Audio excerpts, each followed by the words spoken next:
ನಿಮ್ಮದು ಸಮಸ್ಯೆ ಆನ್ ಮಾಡಿದ್ರು ನೀರು ಬರ್ತಾ ಇಲ್ಲ ಮೇಡಮ್. ಯಾವುದೇ ಬ್ರ್ಯಾಂಡ್ ಆಗಿರ್ಬೋದು, ನೀರು ಒಳಗೆ ಬರ್ತಾ ಇಲ್ಲ ಮತ್ತು ಟಕ್ ಟಕ್ ಅಂತ ಸೌಂಡ್ ಬರ್ತಾ ಇದೆ, ಆನ್ ಆಗ್ತಾ ಇಲ್ಲ ಅನ್ನೋ ಟೈಮಲ್ಲಿ ಈ ವಿಡಿಯೋ ನೋಡಿ ನಿಮಗೆ ಕಂಪ್ಲೀಟಾಗಿ ಗೊತ್ತಾಗುತ್ತೆ.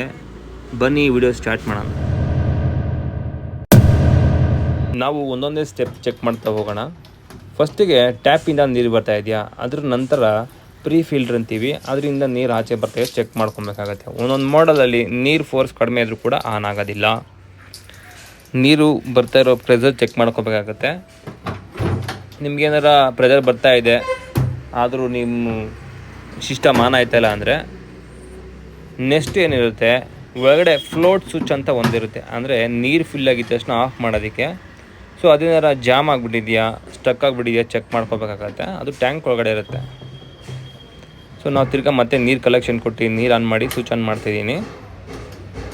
ಫ್ಲೋಟ್ ಸ್ವಿಚ್ನ ಒಂದೆರಡು ಟೈಮ್ ಮೇಲೆ ಕೆಳಗಡೆ ಮಾಡಿ ನೋಡೋಣ ಆನ್ ಆಗುತ್ತೋ ಇಲ್ವೋ ಅಂತ. ಕೇಸ್ ಆನ್ ಆಗಿಲ್ಲ ಅಂದರೆ ನೆಕ್ಸ್ಟ್ ಸ್ಟೆಪ್ ಏನು ಮಾಡಬೇಕು, ಬ್ಯಾಕ್ ಸೈಡ್ನ 4 ಸ್ಕ್ರೂ ಇರುತ್ತೆ ಈ ಮಾಡೋದಲ್ಲಿ. ಒಂದಕ್ಕೆ ಫ್ರಂಟ್ ಸೈಡ್ ಬಿಚ್ಚಬೇಕಾಗುತ್ತೆ, ಒಂದು ಬ್ಯಾಕ್ ಸೈಡ್ ಇರುತ್ತೆ, ಒಂದು ಟಾಪ್ ಸೈಡ್ ಇರುತ್ತೆ.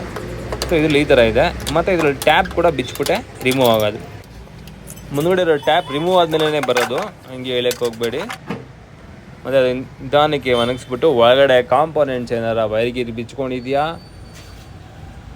ಅಂತೆಲ್ಲ ಚೆಕ್ ಮಾಡ್ಕೊಳ್ಳಿ. ನಾನೆಲ್ಲ ಚೆಕ್ ಮಾಡಿಬಿಟ್ಟು ನಿಮ್ಗೆ ಏನಾಗಿದೆ ಅಂತ ಸ್ಟ್ರೈಟಾಗಿ ಮ್ಯಾಟ್ರಿಗೆ ಬರ್ತೀನಿ.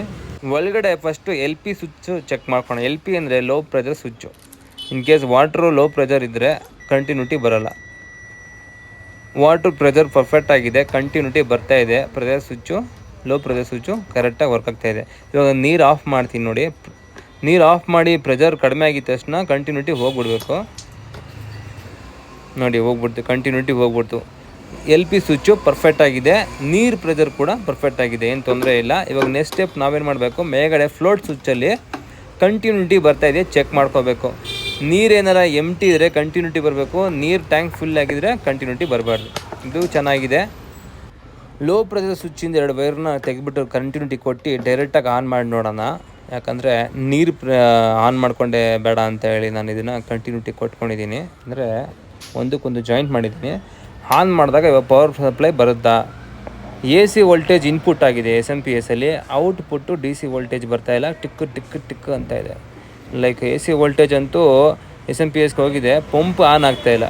ಅಂದರೆ ಔಟ್ಪುಟ್ DC ವೋಲ್ಟೇಜ್ ಪ್ರಾಪರಾಗಿ ಬಂದರೆ ಪಂಪ್ ಆನ್ ಆಗಬೇಕು, ಔಟ್ಪುಟ್ ವೋಲ್ಟೇಜ್ ಬರ್ತಾಯಿಲ್ಲ ಪ್ರಾಪರಾಗಿ. ಆ ಲೈಟು ಕೂಡ ಬ್ಲಿಂಕಿಂಗ್ ಆಗ್ತಾಯಿದೆ.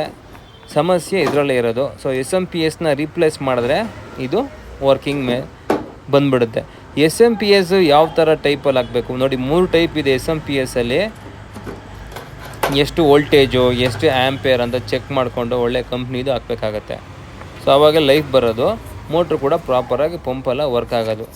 ಸೊ ಏನು ಸ್ಪೆಸಿಫಿಕ್ ಇದೆ ನೋಡಿ ತೋರಿಸ್ತೀನಿ ನಿಮಗೆ ಎಕ್ಸಾಕ್ಟಾಗಿ. ಸ್ಟಿಕ್ಕರಲ್ಲಿ ಇರುತ್ತೆ ನಿಮಗೆ 24 DC ವೋಲ್ಟೇಜು ಪ್ಲಸ್ ಆ್ಯಂಪೇರ್ ಬಂದ್ಬಿಟ್ಟು 1.5 ಆ್ಯಂಪೇರ್ ಇದೆ. ಸೊ ಇದೇ ಸ್ಪೆಸಿಫಿಕ್ಕು, ಸೇಮ್ ಸ್ಪೆಸಿಫಿಕ್ ನೀವು ಹಾಕ್ಬೇಕಾಗತ್ತೆ ನೋಡಿ. ಸರ್ಕಲ್ ಮಾಡಿ ತೋರಿಸ್ತೀನಿ, ಇದರಲ್ಲೇ ಇರುತ್ತೆ, ನೀವು ನೋಡಿಬಿಟ್ಟು ಚೇಂಜ್ ಮಾಡಬೇಕಾಗತ್ತೆ. ನಾನು ಆಲ್ರೆಡಿ ಕ್ಯಾರಿ ಮಾಡಿದ್ದೀನಿ, ತಗೊಬಂದಿದ್ದೀನಿ. ಸೊ ಇದನ್ನು ರೀಪ್ಲೇಸ್ ಮಾಡ್ತಾಯಿದ್ದೀನಿ, ಸೇಮ್ ಸ್ಪೆಸಿಫಿಕ್ಕು. ಇನ್ನೊಂದೇನೆಂದರೆ ಇದರಲ್ಲಿ ಪ್ಲಸ್ಸು ಮೈನಸ್ ಅಂತ ಬರುತ್ತೆ. DC ವೋಲ್ಟೇಜಲ್ಲಿ ನಿಮಗೆ ಪ್ಲಸ್ಸು ಮೈನಸ್ ಅಂತ ಬರುತ್ತೆ. ಈ ವೈಟು ಮತ್ತು ಬ್ಲ್ಯಾಕ್ ಇದೆಯಲ್ಲ, ಇದು ಮೈನಸ್ಸು. ಸೊ ಆ ಮೈನಸ್ಗೆ ನೀವು ಜಾಯಿಂಟ್ ಮಾಡಬೇಕಾಗತ್ತೆ.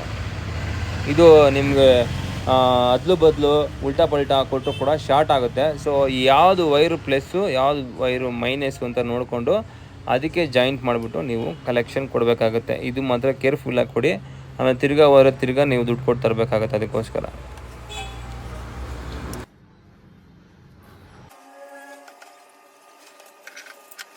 ಮತ್ತು ಸೇಮ್ ಕನೆಕ್ಟ್ರಿಗೆ ಹಂಗೆ ಕನೆಕ್ಟ್ ಮಾಡಿಬಿಡಿ. ಒಂದು ಮಾಡೆಲ್ಗೆ ಕನೆಕ್ಟ್ರುಗಳಿರೋಲ್ಲ, ಡೈರೆಕ್ಟ್ ವೈರೇ ಟೇಪ್ ಹಾಕಿರ್ತಾರೆ. ಸೊ ಅದು ಏನು ತೊಂದರೆ ಇಲ್ಲ, ನೀಟಾಗಿ ಟೇಪ್ ಹಾಕಬೇಕಷ್ಟೇ. ಎಲ್ಲ ಹಾಕಿ ಒಂದು ಟೈಮು ಆನ್ ಮಾಡ್ಕೊಂಡು ಚೆಕ್ ಮಾಡ್ಕೊಳ್ಳಿ. ಯಾಕಂದರೆ ಫಿಕ್ಸ್ ಆದಮೇಲೆ ಆನ್ ಮಾಡಿ ಬರಲಿಲ್ಲ ಅಂದರೆ ತಲೆ ಕೆಟ್ಟೋಗುತ್ತೆ. ಸೊ ಅದರಿಂದ ಫಿಕ್ಸ್ ಮುಂಚೆ ನೋಡಿ.